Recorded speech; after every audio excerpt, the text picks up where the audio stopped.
Mm, a ver. ¿Presento yo o presentas tú? Si quieres yo presento. Mm.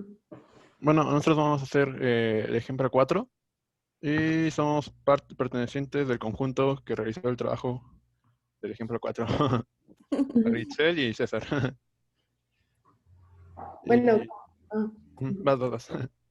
bueno, bueno, el ejemplo 4, como podemos ver, tenemos una función que vamos a observarla, es f de x es igual, se abre una llave, y en la primera función tenemos que es x menos 1, si x es mayor a 3, 5 si x es igual a 3, y la tercera función es 2x más 1 si 3 es mayor a x. Vale. Este tipo de funciones es particular porque se llama funciones definida a trozo. Y esta función tiene un comportamiento diferente para cierto intervalo en el eje. Se representa con una llave y dentro de esta llave encontramos varias funciones que pueden ser lineales, cuadráticas, constantes, racionales, radicales, etc. Y pues se grafica, podemos ver la gráfica, se grafica una parte o trozo de las funciones dentro de la llave y lo que hace pues su nombre es la gráfica misma, ¿no? Porque podemos apreciar que como que está en trozos o en pedazos. Por eso así su nombre. Si quieres ya, bueno. Dentro de esta gráfica definida a trozos, bueno, la función es definida a trozos, por ende la gráfica, que es una representación de la función, igual va a estar definida a trozos. Vemos la tabulación, recordemos que para aquí x3 tiene que ser mayor, bueno, tiene que ser menor, 3 tiene que ser, bueno, todos los números tienen que ser menos de 3, ¿no? Y aquí vemos la graficación y vemos que tiende hacia negativo, ¿no? Aquí observamos que no hay una constante, ¿no? O sea, aquí siempre va a ser 5. Aquí sí ven ahí un puntito negro y aquí hay unos puntitos blancos, bueno, o no rellenados, ¿no? Aquí es porque realmente no toca, ¿no? Recordemos que por la condición que se nos presenta, en 3 no toca, pero en cambio es bueno colocarlo, aunque no esté tocando, por así decirlo. No está como definido aquí, pero aquí sí está definido porque es una constante. Y pues ya tabulamos y así se logra observar la gráfica y las tabulaciones. Uh-huh. Y vemos, apreciamos que el dominio pues va de menos infinito y llega a 3, se le sobrepone 5, pero también de 7 va hacia más infinito. Entonces su dominio sería de menos infinito hacia más infinito. Por lo tanto, serían todos los números reales. ¿Puedes En, pasar a la siguiente? La que bueno, ahí viene. ah, a ver, ya. Y de rango, igual. La gráfica va de menos infinito y llega hasta 2. Bueno, voy a pasar a la gráfica para que se vea. Va de menos infinito y llega a 2, intersección con 3. Pero de 2 se salta a 5, entonces ahí hay como un espacio. Y de 5 a 7 también hay otro espacio, ya tenemos dos espacios. Y de 7 sigue a infinito. Por lo tanto, ahí tendríamos como un que se separa. Entonces, su rango sería de menos infinito como a 2. Bueno, maestra, no sé si apliqué bien o aplicamos bien las U de unión. Mm, ok, en este ejemplo, observen, ¿qué significa unión? Significa que se unen los elementos. Sí está bien aplicado, porque le dice que toca el elemento, que no toca 2, porque no lo toca, pero sí toca el 5 y luego nuevamente con quién, con 7, infinito. Está bien. ¿También lo pudieron haber representado de otra forma? Pregunta para todos.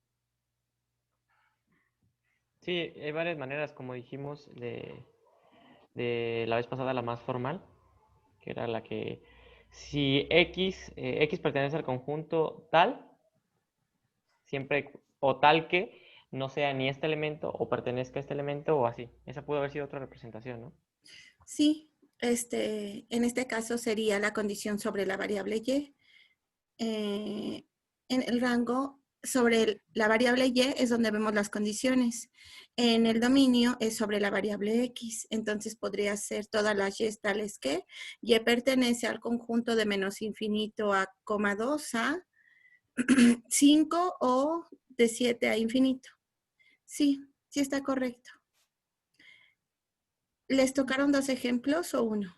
Uno. Uno. Solo bueno, pero igual queríamos recalcar que también aunque el dominio se puede determinar mediante la gráfica que es de infinito a menos infinito, también despejamos las funciones de una a las tres y vimos que ninguna condición de indeterminado se veía afectada al colocar cualquier número de x. Entonces, pues también mediante eso obtuvimos, ¿no? El dominio y el rango. Ujú. Y ya. ¿Sí pueden ver mi pantalla? Sí. Sí. Sí. Ok, entonces, ¿Ya lo inicia Alfredo? ok, para este caso tenemos la función raíz de x, que tiene ¿cómo se dice? La parte de dentro del radicando, o ¿El argumento? el argumento x por x menos 2. Esta es una expresión factorizada de la expresión x cuadrada menos 2x, que al aplicar propiedad distributiva, multiplicar x por x y x por menos 2 da x cuadrado menos 2x. Entonces este argumento tiene que cumplir la función de que tiene que ser mayor a 0.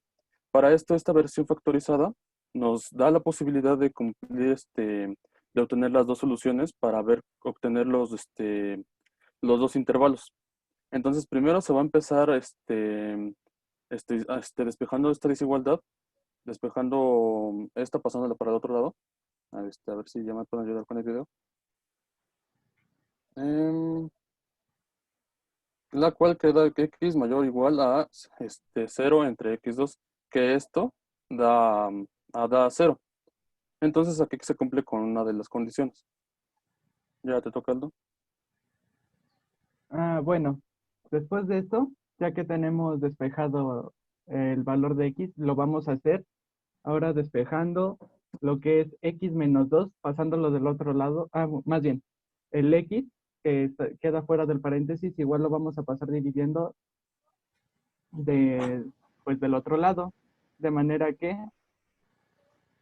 tenemos que x multiplicado por x menos 2 es mayor o igual que 0, y vamos a pasar el x del otro lado dividiendo, de forma que pues 0 entre x da 0. Y ya que tenemos esto, ahora vamos a pasar el 2 sumando del lado derecho.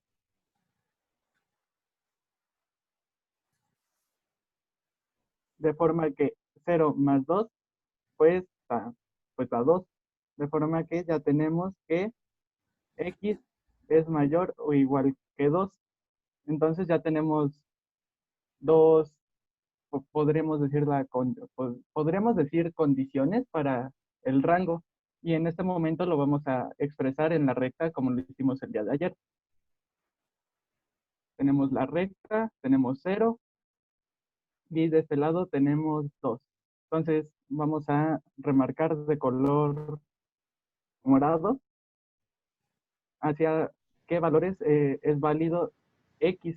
Empezamos desde 0. Y como podemos ver, tu dominio,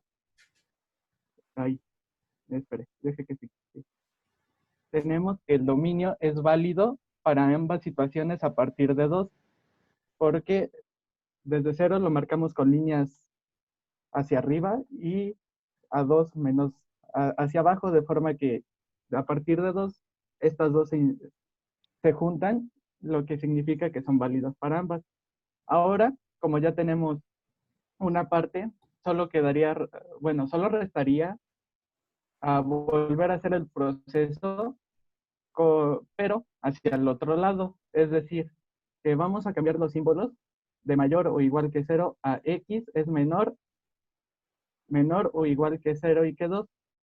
por cuestiones de comodidad y de tiempo, no volvimos a hacer todo el proceso, así que nada más nos vamos a limitar a cambiar los signos. Y estos los vamos a marcar de color amarillo, de la misma manera que hicimos con los morados. Y como podemos ver, los valores son válidos a partir de 0 en esta ocasión, de forma que entre 0 y 2 no van a ser válidos los valores que hay en ese intervalo. Por lo tanto, podemos decir que su dominio es igual a todos los números reales pertenecientes a X, tal que X sea diferente. Ok, aquí mientras lo hacía me equivoqué, pero aquí ya lo corregí. De forma que X sea mayor o igual que 2 y que X sea menor o igual que 0. O bien, también podemos hacerlo en forma de intervalo, de forma que tenemos paréntesis, porque no lo toca, coma 2. No, igual aquí me equivoqué. Disculpen, una disculpa. Aquí ya está. Aquí ya lo corregí. Intervalo abierto porque no lo toca, coma 0 porque sí lo toca, unión, corchete. Ay, se me fue. Corchete, 2 porque sí lo toca, coma infinito porque sí lo toca. Ahora le cederé la palabra a mi compañero Alfredo. Sí, primero que nada, perdonen por el mensaje, se me fue. Bueno, el punto es que para los fines didácticos del video se expresó toda la obtención de esta desigualdad, pero en realidad si se obtiene la expresión, si se aplica propiedad distributiva al argumento x, de x por x y x por menos 2, se obtiene x al cuadrado menos 2x, por lo tanto de ahí se puede obtener el dominio de manera sencilla haciendo simple descarte de números. Entonces aquí, al hacerlo, se puede llegar a la conclusión de que solo es 1 el que se descarta, por lo tanto es todos los reales también menos 1. Esa es otra manera de expresarlo. Entonces aquí los valores que ya podría tomar el rango serían todos los reales, pero que vayan de 0 a positivo, hasta el infinito positivo. Y ya. Eso sería todo de nuestra parte. Espero que haya Hay quedado. la gráfica. Sí, cierto. También bueno, aquí podemos ver la gráfica y déjenme hacerle un zoom porque ahorita no se percibe tanto la curvatura porque está... Lo que pasa es que al momento de excluir el 1 queda una función que es lo que ya lo habían expuesto a nuestros compañeros, que se es llamada una función a trozos. Es por eso que se divide de esta manera. Y pues ya sería todo de nuestra parte. Ahí podemos ver cómo va creciendo a partir de 0 y de 2.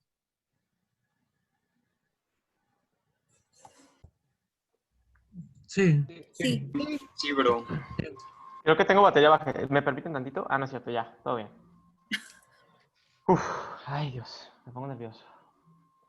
Muy bien, bueno, nosotros vamos a exponer el ejemplo número 6. Somos mi compañero Rafael y yo.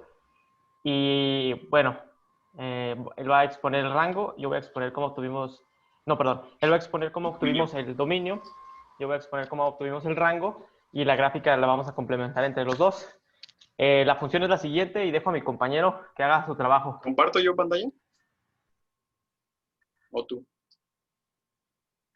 Creo que se le acabó la pila.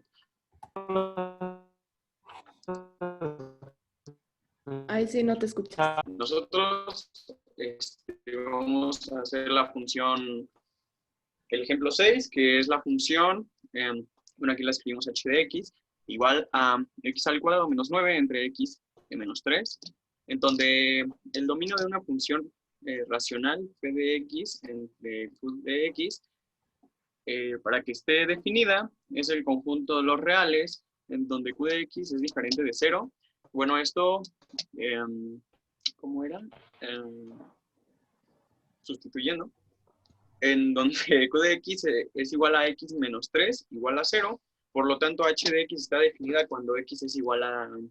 No está definida cuando x es igual a 3. Entonces el dominio queda definido de la siguiente manera. en donde el dominio de h de x es igual al conjunto de los reales exceptuando el número 3. O también podría ser en donde x es dentro de los números reales, excepto el número 3, y el dominio sería de menos infinito a 3, con unión, corchete, 3 a infinito. Bueno, esto ya lo iba a decir Víctor. Hola, ¿sí me escuchan bien? Sí, ahí te escuchamos bien. Bueno, Adelante. compañeros, supongo que mi compañero ya les explicó el dominio, yo estaba un poquito desconectado, pero bueno, lo que tenemos que analizar, ¿sí me lo puedes dar por atrás, Rafa? Ah, caray. ¿Para atrás? Sí, para que le quites algunas cosas. Bueno, les Ahí. explico así de todas formas. Estaba seriado el rango de la función. Como podemos ver, esta ecuación es una recta. No sé si pueden visualizar que arriba tenemos una diferencia de cuadrados. Entonces, la diferencia de cuadrados la podemos factorizar en dos binomios conjugados, que sería x más 3 y x menos 3. Podemos eliminar esos dominios para obtener y igual a x más 3, que como podemos ver, se parece más a la función inversa. Si nosotros despejamos x, obtenemos la función inversa, x igual a y menos 3. Aparentemente ustedes podrían decir, el rango pertenece a todos los números reales, y sí, es cierto, pero hay una condición. Cuando x es igual a 3, la función no está definida. Entonces, para obtener el rango, podemos sustituir el valor en el cual la función no está definida, que es x igual a 3, lo sustituimos y obtenemos y igual a 6, que es el valor donde la función no está definida, es decir, es el único elemento que no pertenece a la función. Podemos expresarlo que el rango es igual a todos los números reales menos el 6. Me hizo falta un corchete ahí, perdón, en 6, bueno, unas llaves. O podemos expresar que y pertenece al conjunto de los reales, tal que y sea diferente de 6, o también como lo expresó mi compañero Francisco, que el dominio va desde menos infinito a 6 y pertenece con unión en el subconjunto de 6 a más infinito. Y pues... Tenemos la gráfica. En donde, bueno, sí se alcanza, ahí, en donde sí se alcanza a apreciar ¿cuál era el puntito? Discontinuidad. Ajá, la discontinuidad. Sí. Básicamente ahí está la discontinuidad, que GeoGebra lo definía como una discontinuidad evitable. ¿Por qué evitable? Porque si nosotros aplicamos algunos trucos matemáticos, factorizamos, eliminamos, obtenemos una recta que es completamente continua, ¿no? Como lo veíamos anteriormente. Si quieres darle una más para que vean la ecuación. Esa es la ecuación como tal. Entonces, es lo que determinamos, y también cabe destacar que de acuerdo con lo que habíamos dicho en clases pasadas, esta es una función inyectiva y también suprayectiva, por lo tanto es biyectiva. Inyectiva porque a todos los elementos del dominio les corresponde un elemento del contradominio. Suprayectiva porque a todos los elementos del contradominio les corresponde al menos un elemento del dominio. Del dominio. Correcto. Y sería todo de nuestra parte. Ok. Nos tocaron dos problemas. Es el 27 y el 24. El 27 teóricamente es el mismo de hace rato, pero con otros valores. Bueno, tuvimos que investigar porque pensábamos que era una función racional, pero no. Es como la de hace rato. A la hora de hacer la diferencia de cuadrados, se cancelan las x positivas y nos queda x menos 5. Bueno, para sacar el dominio, lo que primero hay que hacer es x más 5 es mayor o igual a 0. Entonces se realiza y queda x nunca tiende a ser a menos 5. Con esto vamos a encontrar el puntito, a ver, en el siguiente. Ajá, en el dominio vamos a encontrar que en el menos 5, en este puntito hay como un agujero en el cual nunca va a tocar. Entonces, el dominio quedaría x pertenece al conjunto de los reales, tales que x nunca tiende a ser a menos 5. Y el rango, bueno, el rango es el conjunto de los valores de y. Entonces, como tenemos la función ya definida, que quedaría x menos 5 si x tiende a ser a nunca tiende a ser a menos 5. Entonces se sustituye el menos 5 en la función definida y nos da ya el puntito de y, en donde no va a tocar nunca ese punto. Entonces las coordenadas que va a estar el puntito de aquí va a ser menos 5 menos 10. Y entonces el rango quedaría de la siguiente, que y pertenece al conjunto de los reales, tales que y nunca tiende a ser a menos 5, menos 10. Y pues aquí ya está la gráfica, donde vemos que ya con la... Ahí se movió todo. Que vemos que con la sustitución ya nos dan varios puntos, pero en esta sección es el punto donde no toca. Y pues ya mi compañero Victoria de hace rato ya explicó todo de esto, así que sería de esta. Y el problema 24 van mis compañeros. Bueno, ¿ahí se escucha bien? Sí. Sí. Vamos a pasar al problema 24. Este es h de x es igual al valor absoluto de 5 menos x. Como ya todos hemos visto, el valor absoluto con las condiciones, Se te corta un poco. no te preocupes. Lo sigo escuchando cortado. De 5 menos x. Primero, bueno, aquí nos faltó un menos en el primero, que podemos ver dentro de las llaves. Sería menos, entre paréntesis 5 menos x. Si 5 menos x nos llega a dar negativo. Esto es porque el valor absoluto lo que hace con los negativos es volverlos positivos. Y abajo es 5 menos x, así tal cual se queda, si 5 menos x es mayor o igual a 0. Si fuera mayor, si fuera igual a 0, se quedaría como 0, y si fuera mayor, se quedaría igual. Y aquí podemos verlo en la recta, ya pasando los valores de 5 menos x es menor a 0. Si lo pasamos sería, x es mayor a 5 y x es menor o igual a 5. Y dentro de la recta podemos ver que esto abarca a todos los reales. Y eso sería nuestro dominio. Para el rango, como sabemos que el valor absoluto solo los convierte solo los convierte a positivos y el 0 lo deja igual, entonces solo podría tomar valores desde el 0 hasta todos los positivos. Y ahora veremos la gráfica que la explicará mi compañero Raúl.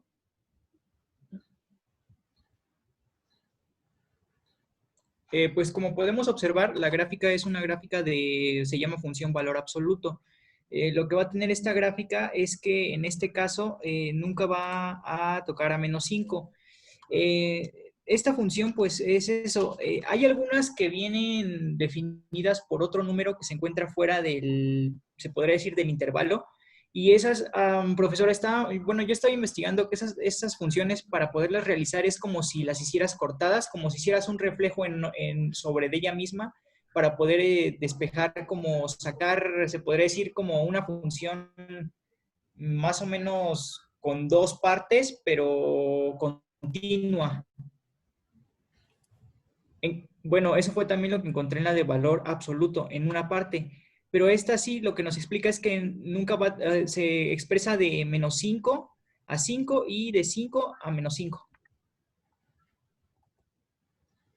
Ya todo.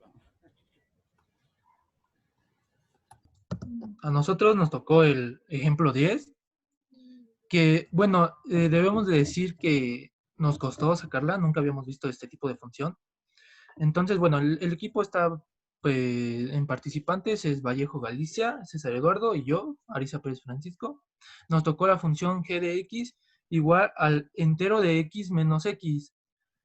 Antes de empezar con la explicación, vamos a definir conceptos importantes para entender este tipo de funciones.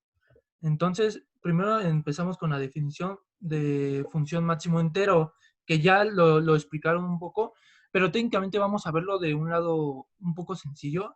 Nos define que cuando se tiene una función de máximo entero, la mejor forma de desarrollar es a través de los intervalos.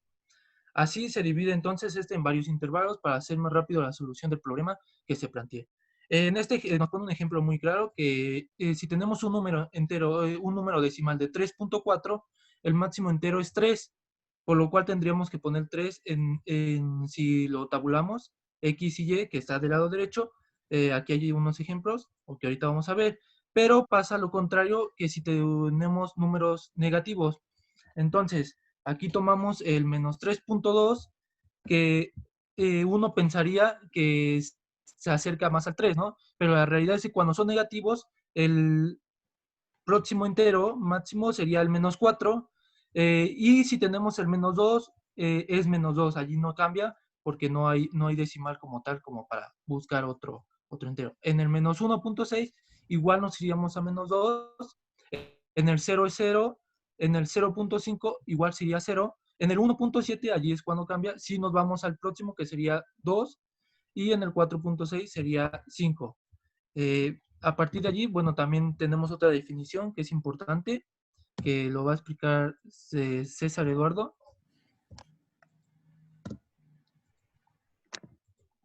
César. Sí. También tenemos la definición de función Esta definición la metimos porque sentimos que es como una definición, es una función que tiene parte de las dos, ya que se representa casi idéntica a esta.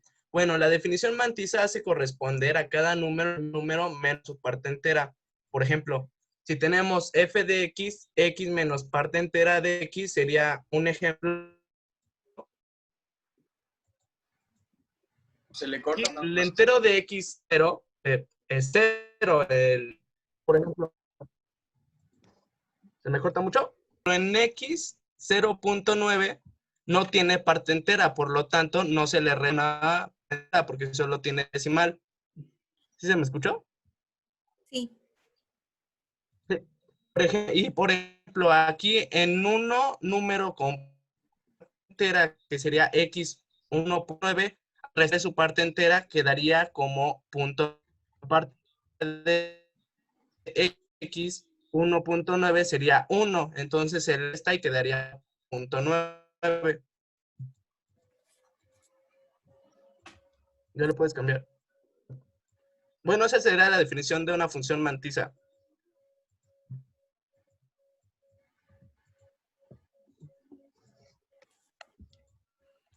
¿Ya cambió? Ya está.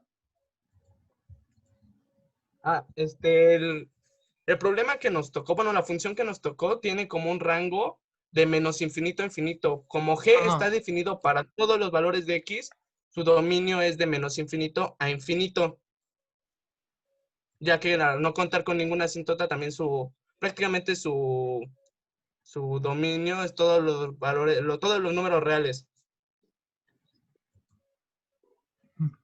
Entonces, técnicamente tenemos que el dominio es de menos infinito a infinito, o dicho de otra manera, todos los números reales.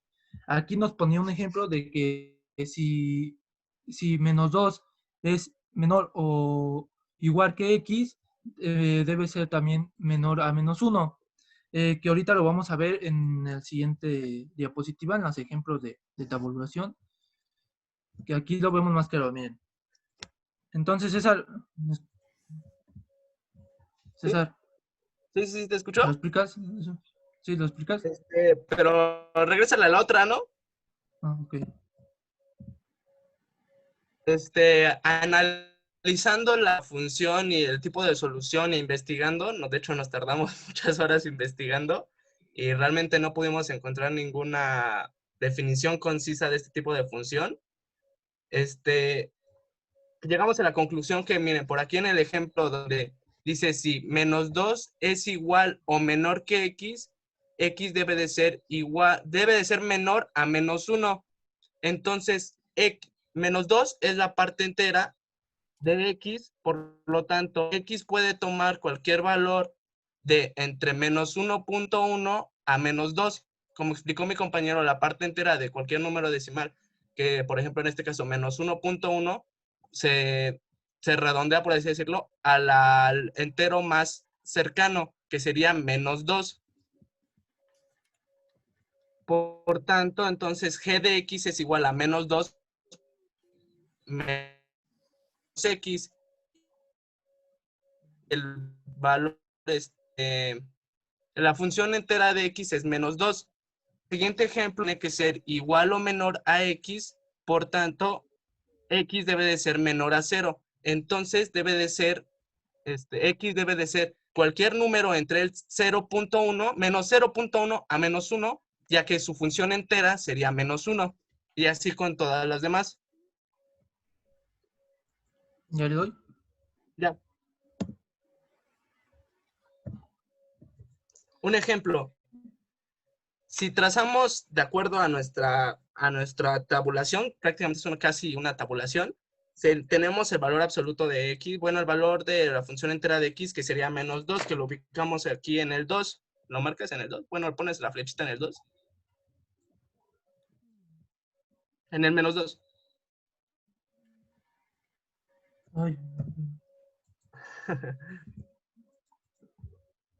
Ya, bueno, entonces como el valor entero de x es menos 2, nos salió en la tablita, x puede tomar, como x puede tomar cualquier valor entre menos 1 y menos 2, ya que su parte entera debe de ser menos 2, se refleja esto en la imagen.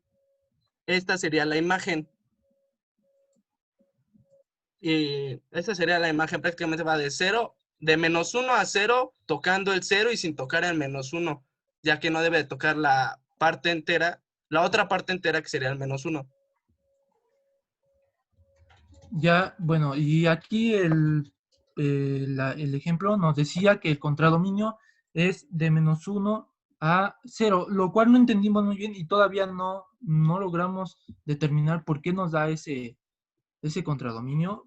O sea, porque el 0 lo entendemos, pero el menos 1 no. Pero el menos 1 no sabemos por qué va de 0 hasta menos 1.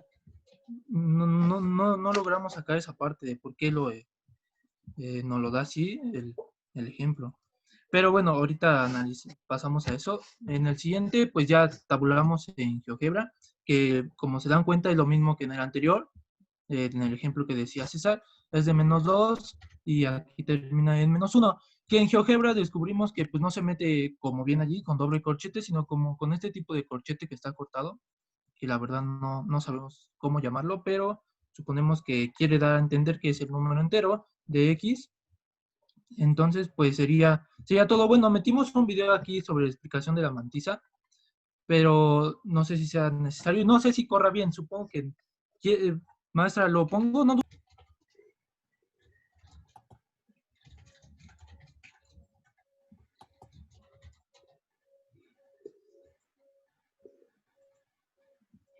¿Ya empezó? No se escucha, ¿verdad? No. No. No se escucha. Espera. Ya te pasaste la otra. Ya regresé, ¿no? Ya.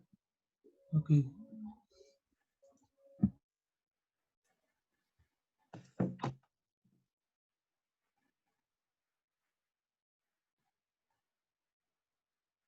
Se pasa la otra, bro.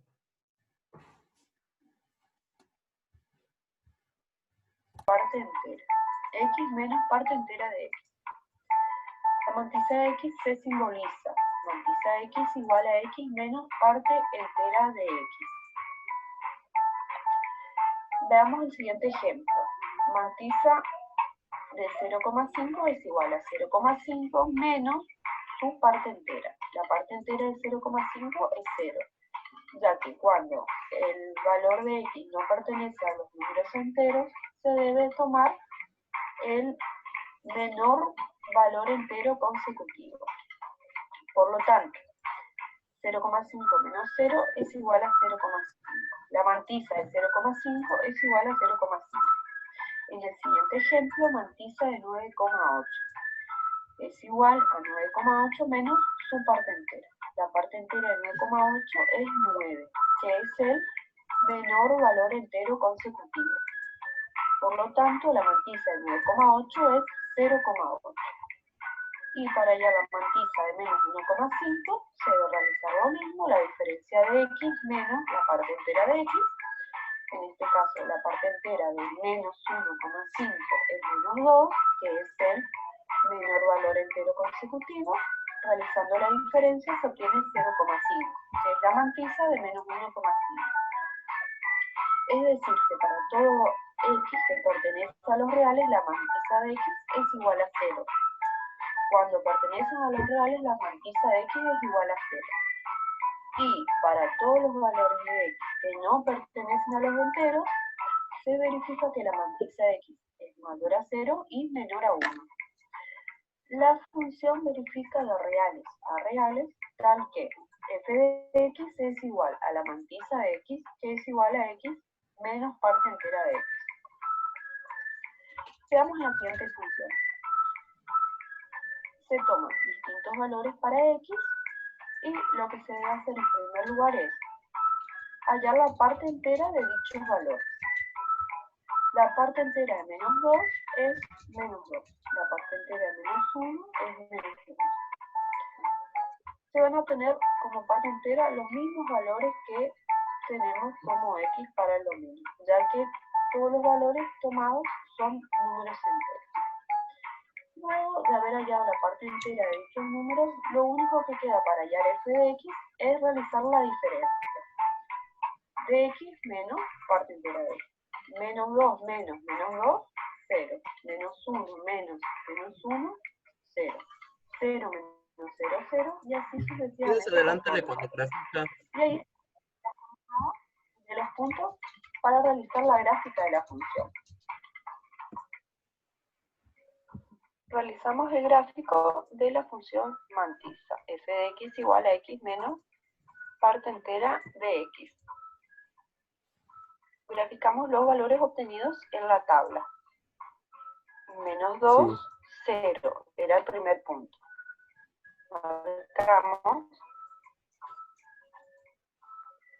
Marcamos el punto obtenido y lo que realizamos es un segmento. Realizamos este segmento sin incluir al menos 1, que es el número entero siguiente. ¿Por qué realicé de esta manera la gráfica? Porque en este intervalo los valores que tome para x obtendrán como imagen estos valores para y. Por ejemplo, si tomo menos 1,8, le resto su parte entera, que es menos 2, obtengo como imagen 0,2, que estaría situado aquí. Y así sucesivamente. Si tomo un menos 1,5, le resto su parte entera, que es menos 2, y me dará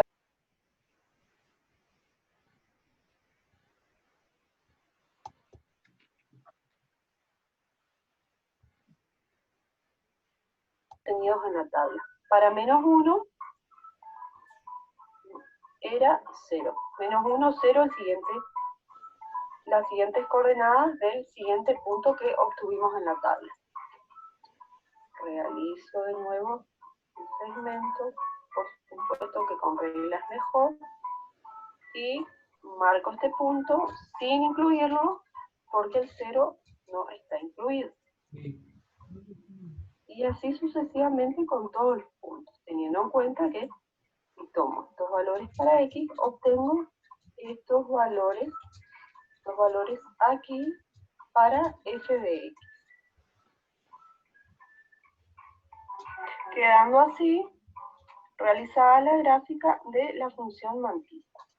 Como pueden observar, la función mantisa es una función periódica. ¿Qué quiere decir esto? Que su comportamiento se repite cíclicamente en intervalos regulares.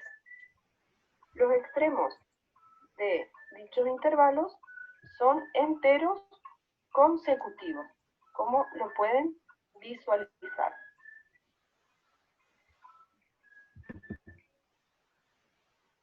Entonces, pues sería todo y bueno, aquí les dejamos la bibliografía de donde nos apoyamos, páginas y otro video que también encontramos sobre parte entera, pero ese no lo pusimos para que no fuera tanto, pero igual, pues ahí se los pasamos en el grupo por si lo quieren consultar el video y ya, pues sería. Las funciones polinomio, vimos las funciones racionales. Ahorita ustedes explicaron parte de las funciones definidas por partes a partir de las anteriores. ¿Qué ¿qué más hemos visto? Pues básicamente la función también de tipo racional y nada más. Ahorita voy a dar un pequeño repaso de las funciones logarítmicas y exponencial, cómo son sus gráficas, cuáles son sus dominios. Este libro yo se los voy a compartir en los siguientes días. No, o ya más tardar, no en los siguientes días, porque si no me comprometo. Muy bien, ahora, observen. Una función exponencial, de forma general, se va a definir de la siguiente forma.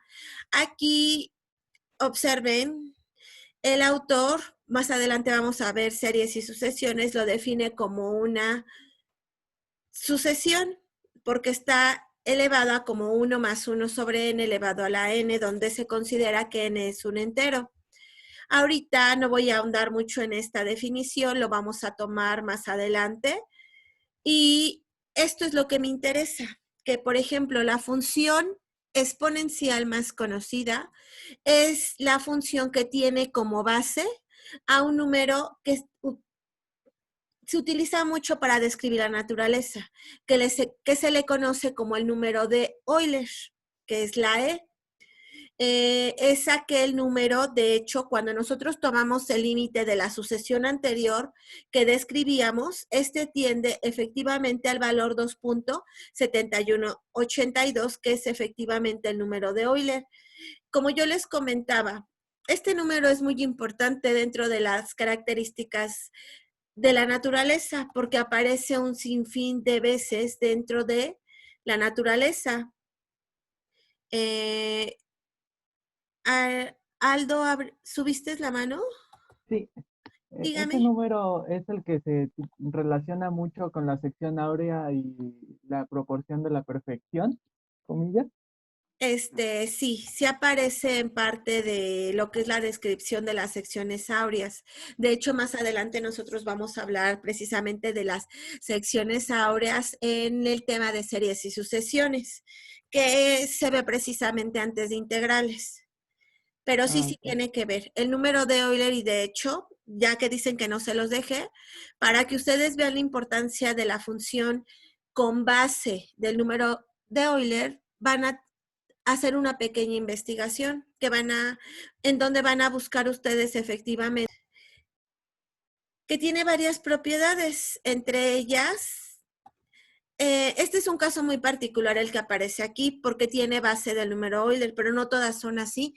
De hecho, de forma general, nosotros podemos considerar una función a la X como una función exponencial de forma general, ¿ok? Cuando nosotros consideramos esta, observemos cuál es la diferencia. En el caso particular en el que A es igual a E, es solo un caso, pero A de hecho puede tomar cualquier número que pertenezca al conjunto de los enteros, ¿ok? ¿Cuáles son algunas propiedades que tiene esta función exponencial? En particular la exponencial de Euler, que A a la 0 es igual a 1, que si ustedes tienen exponencial de la suma, la exponencial con argumento donde se suman, se puede descomponer como e a la x por e a la y, que si tienen la exponencial elevada a una potencia, esto se puede ver como e, la potencia multiplicada por la variable x. Observen que aquí les comenta que las variables x y también alfa, en este caso alfa se considera como una constante, pertenecen al conjunto de los números reales. Algo que también nos comenta y que nosotros hemos estado revisando en las funciones anteriores es conocer cuál es el dominio de este tipo de funciones. El dominio de la función exponencial van a ser todo el conjunto de los números reales, ¿ok? Muy bien. ¿Alguna duda hasta aquí, chicos, de la función exponencial? No. Perfecto. Ahora, como ustedes pudieron ver, en los libros de precálculo sí se presenta todavía lo que es la tabulación. ¿Por qué? Porque la función exponencial, como ya lo comenté previamente, para llegar a ella se hace a partir de tomar el límite Sé que no lo hemos definido, pero más adelante lo vamos a hacer. Ya la siguiente semana estamos viendo límites. El límite de esa sucesión. Y observen, cuando toma valores de menos 4 da positivo, de menos 3 da positivo, menos 2 positivo, pero estos valores son muy pequeños, 0.018, 0.049, 0.135 y va a ir aumentando. De hecho, tiene una característica muy particular la función exponencial.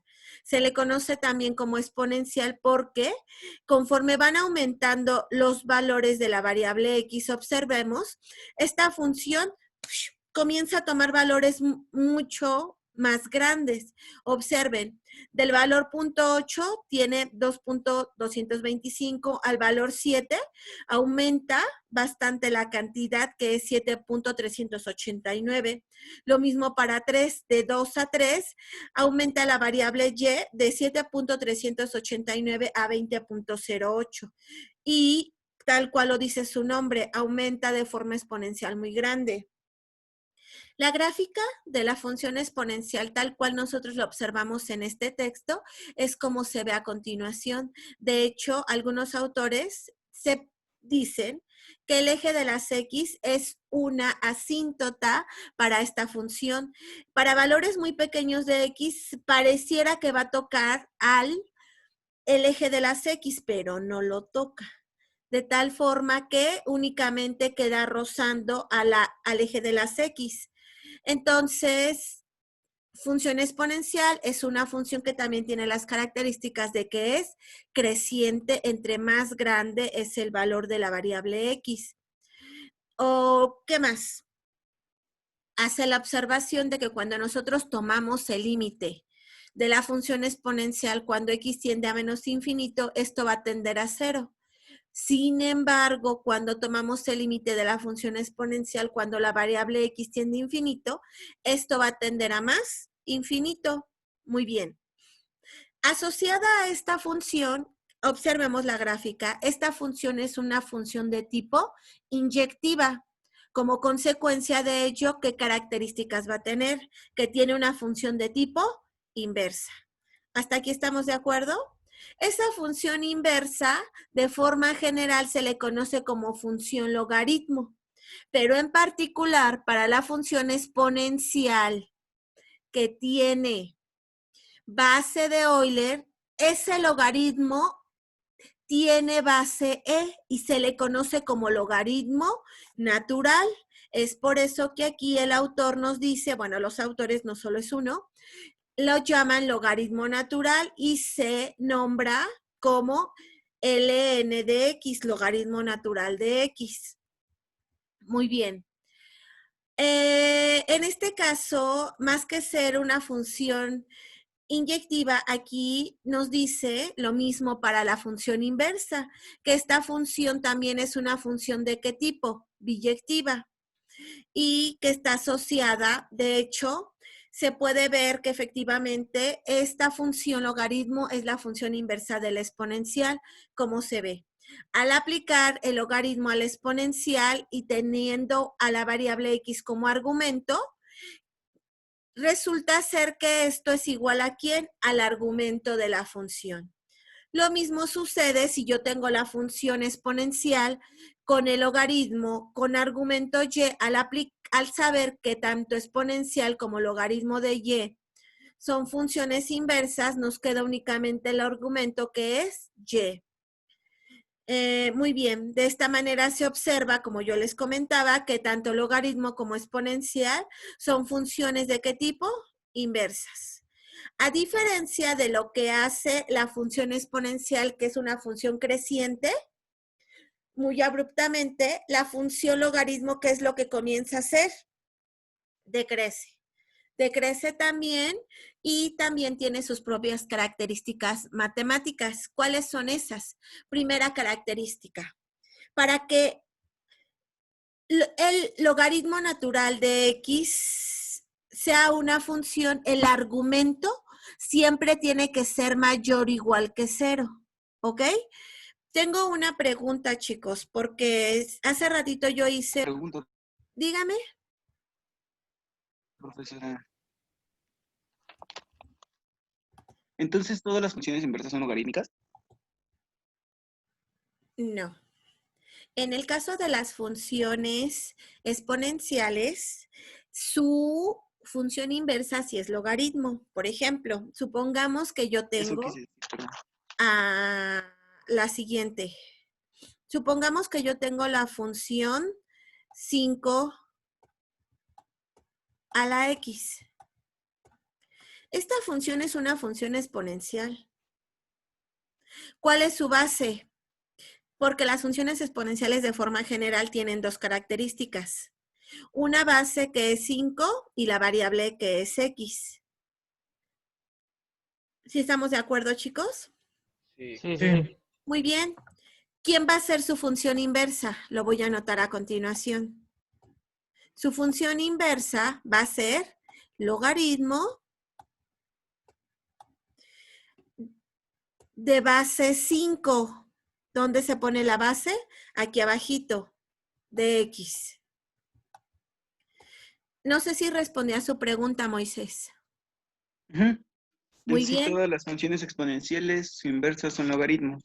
Sí, Si pero tenemos a observen. Euler, su inversa es logaritmo natural. Ajá, en este caso, para la función de Euler, tal cual usted lo dice, su función inversa es justamente lo que usted comenta. Ok. Muchas gracias. Sí. Muy bien. Ay, ¿qué estoy haciendo, chicos?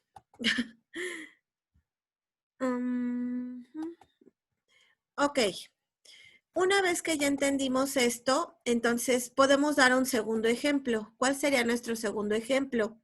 Supongamos que ahora nosotros tenemos a una función exponencial con base 10 de x.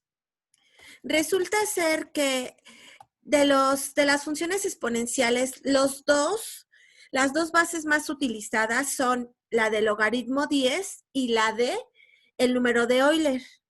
Entonces resulta ser que en la literatura, en vez de poner logaritmo de base 10, lo deja nada más como log. ¿Y qué es lo que nosotros ya sobreentendemos? Que cuando aparece solo log, estamos hablando de una función logarítmica que su base, ¿cuál es? 10. Y hago esa aclaración porque resulta ser que en las calculadoras, ¿qué es lo que a nosotros nos aparece, chicos? Justamente eso que nosotros estamos comentando. Las funciones logaritmo y la logaritmo natural. Y solo en algunas calculadoras se puede cambiar la base. Entonces sí es importante hacer esa diferencia. Domingo, ¿me iba a hacer alguna pregunta? Ok, no lo escuché. No, maestra. No. Es que vi que alzó la mano y yo dije, ay, creo que tiene dudas. Muy bien. No, disculpe. Muy bien, con esto creo que ya quedó más claro lo que yo les quería dar de funciones exponenciales y logaritmos. Voy a comentar a continuación justamente lo que es, cuáles son las propiedades del logaritmo y estas sí las tenemos que aprender. Ay, espérenme. Aquí estamos. ¿Cuáles son las propiedades? Bueno, aquí nos habla de la función exponencial y logaritmo. Permítanme. Ay. Lo que yo les decía de las asíntotas, creo que me adelanté bastante. O me salté páginas. No, esto sí se los di. Aquí va. Muy bien. Primera propiedad. Antes de que ya me acordé que también les iba a comentar lo siguiente. Les iba a comentar que para el caso de una función logaritmo natural, ¿qué debemos de tener? Lo siguiente. Debemos de tener que nuestra función, el argumento de la función logaritmo siempre tiene que ser mayor, estrictamente mayor que 0. Si eso no pasa, esto no es una función. Muy bien, ya teniendo en cuenta esto, entonces, ¿qué podemos decir? Lo siguiente. Podemos decir 1. Logaritmo de 1, ¿cuánto vale? 0. 2. El logaritmo del producto de dos variables va a ser la suma de los logaritmos de cada una de las variables. Propiedad 3, el logaritmo de el cociente de dos variables va a ser la diferencia de los logaritmos. Y propiedad 4, si tenemos el logaritmo de una variable elevada a una potencia alfa, eso también se puede reescribir como alfa veces el logaritmo de la variable x. Estas 4 propiedades, junto con las propiedades del exponencial que yo comentaba previamente, son propiedades que vamos a utilizar frecuentemente cuando estemos llevando a la práctica en matemáticas el uso del logaritmo y del exponencial, ¿ok? Entonces sí necesito que esas propiedades las vayan revisando. Si ahorita no les está dando tiempo de anotar, no se preocupen, yo les voy a dar ahora sí el link del Drive para que vean este libro. Solo recuerden las páginas, ¿ok? Muy bien. Lo que hace a continuación el autor es lo siguiente, observen, es hablarnos acerca de la tabulación de los valores de la función logaritmo. Ay, permítanme tantito. De la función logaritmo. Y esta tabulación, ¿para qué la realizó? Para realizar justamente su gráfica. Observemos, me voy a saltar esta parte de la tabulación. Y otra cosa. En el caso de la gráfica de la función logaritmo, aquí también observa que tiene una asíntota. ¿Dónde? Observen que el límite del logaritmo natural cuando x tiende a 0 positivo le da menos infinito. Pero cuando toma el límite del logaritmo natural, cuando x tiende a valores positivos o a infinito, eso tiende a infinito.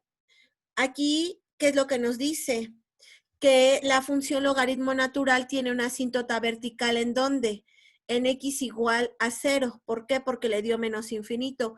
Sé que hasta ahorita no les he dado las definiciones de lo que son asíntotas, pero yo les decía previamente que las asíntotas en su forma más rigurosa se definen a partir de límites.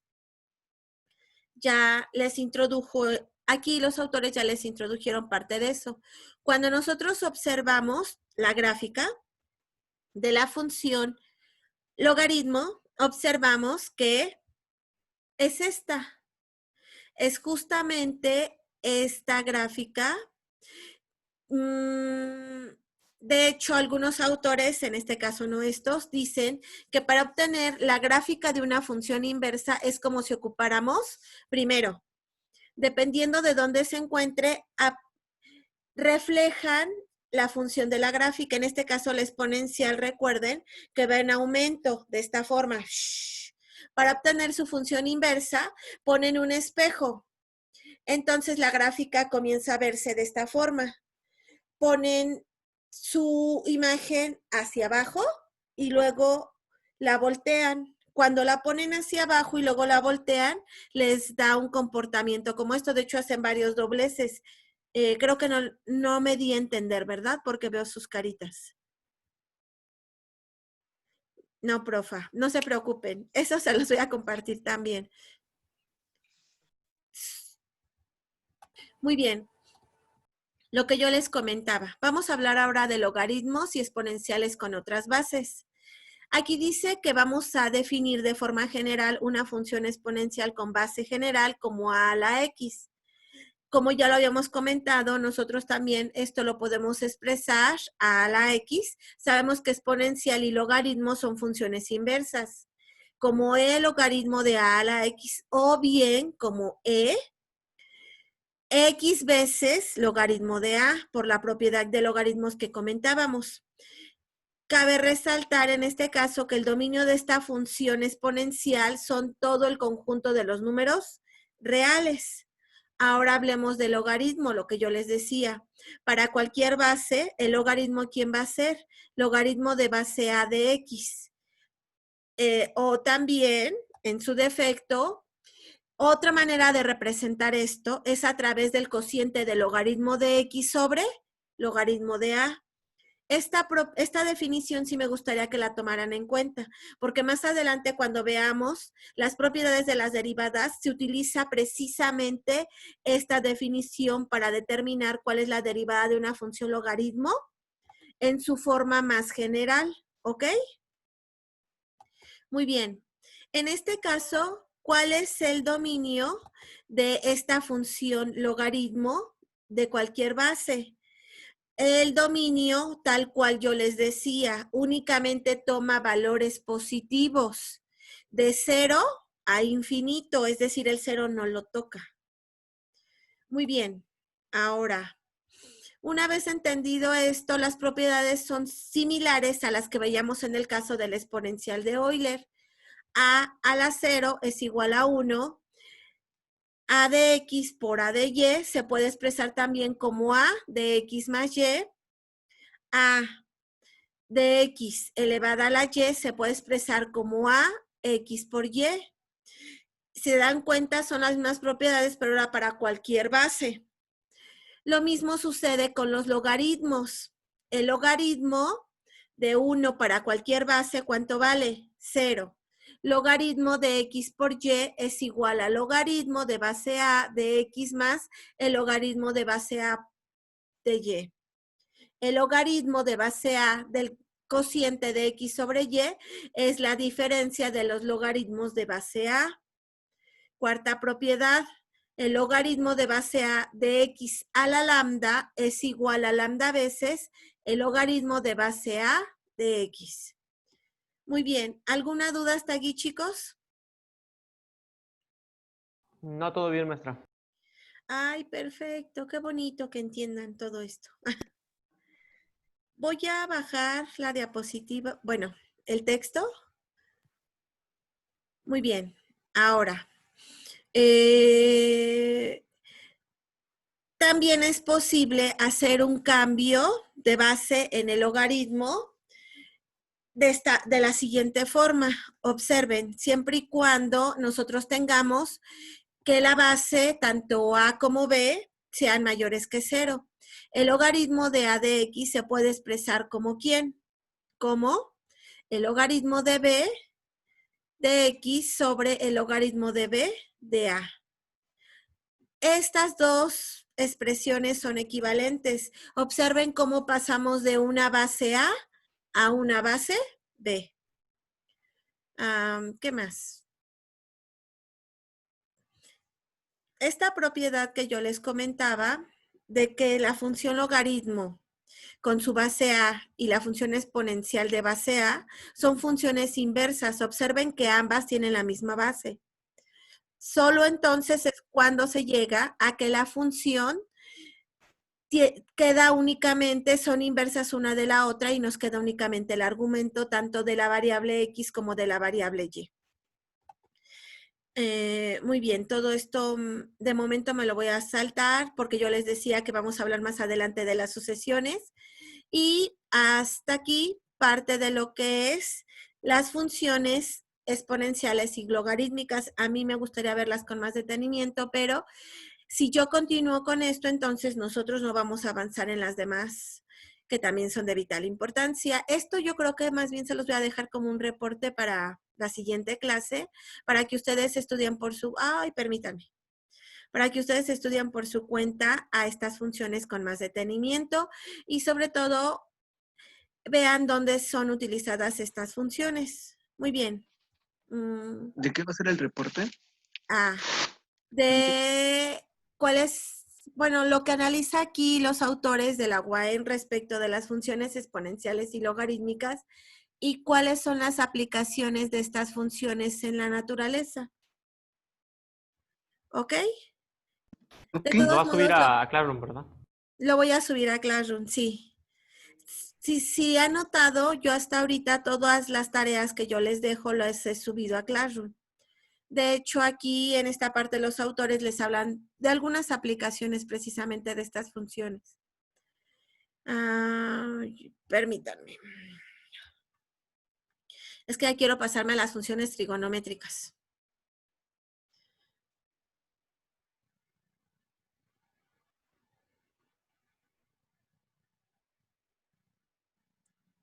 Muy bien. Pregunta. Ahorita sigo punto y aparte de estas funciones con las funciones trigonométricas.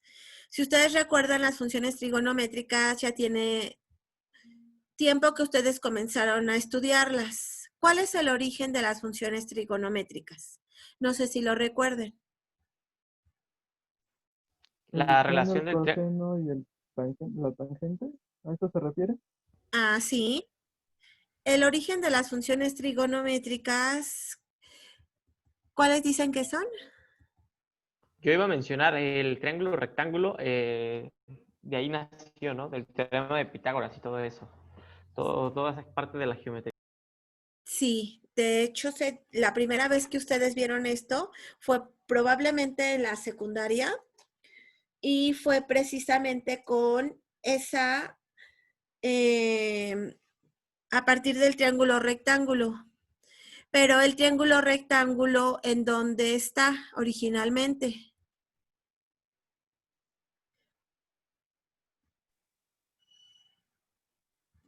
Muy bien.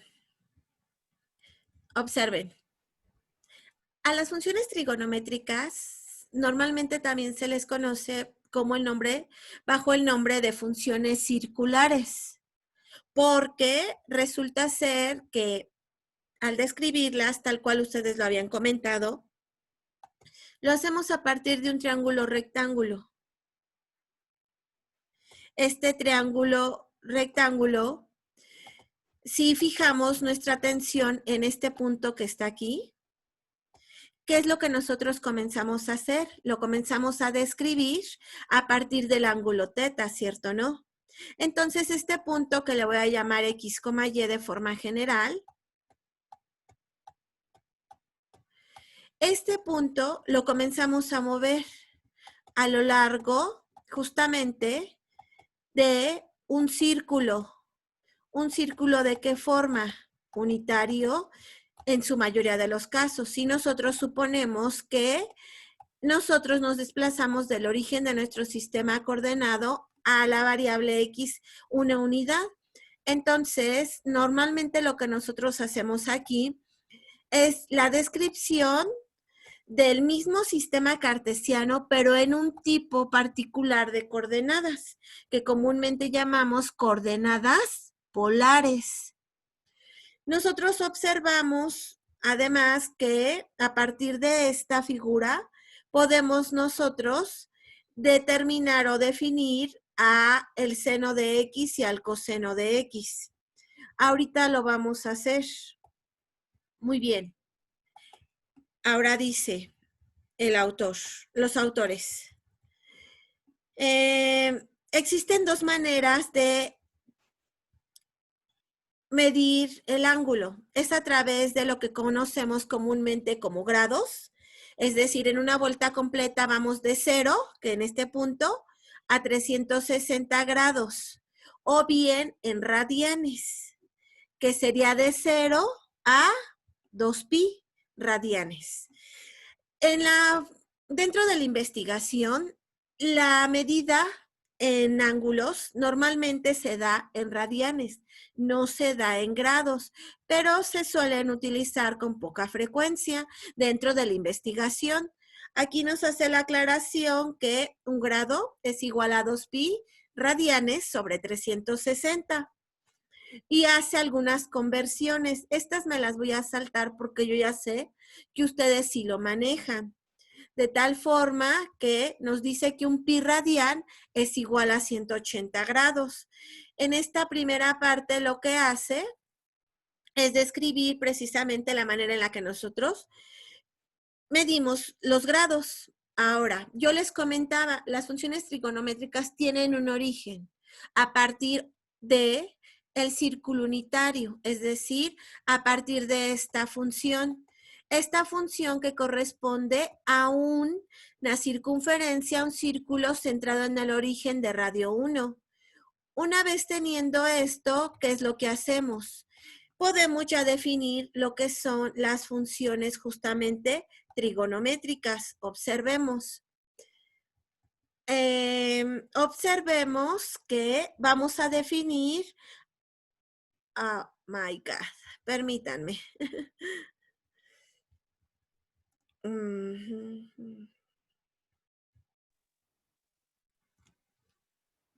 Es la edición 6, ¿verdad? Gracias.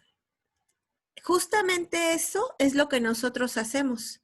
De hecho, ahorita le va a poner pausa y vamos a definir a las funciones trigonométricas. Si se dieron cuenta en el texto, comienza a definir.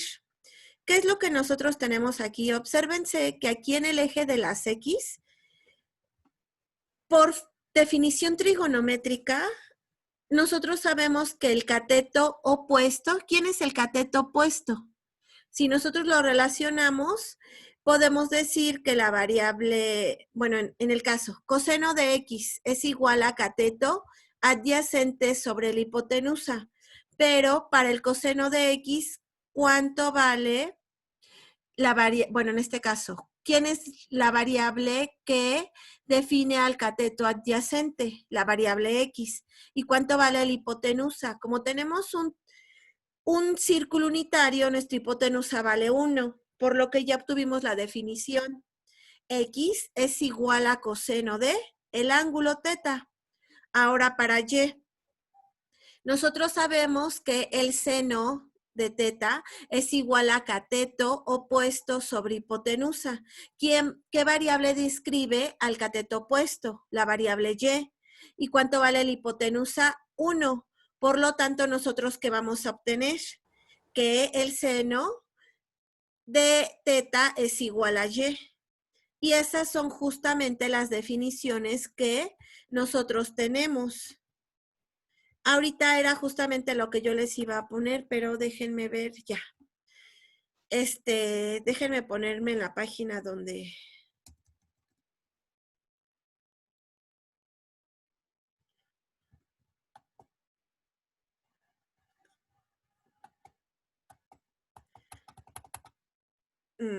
No quiere. Mejor lo describo en la pizarra. A ver.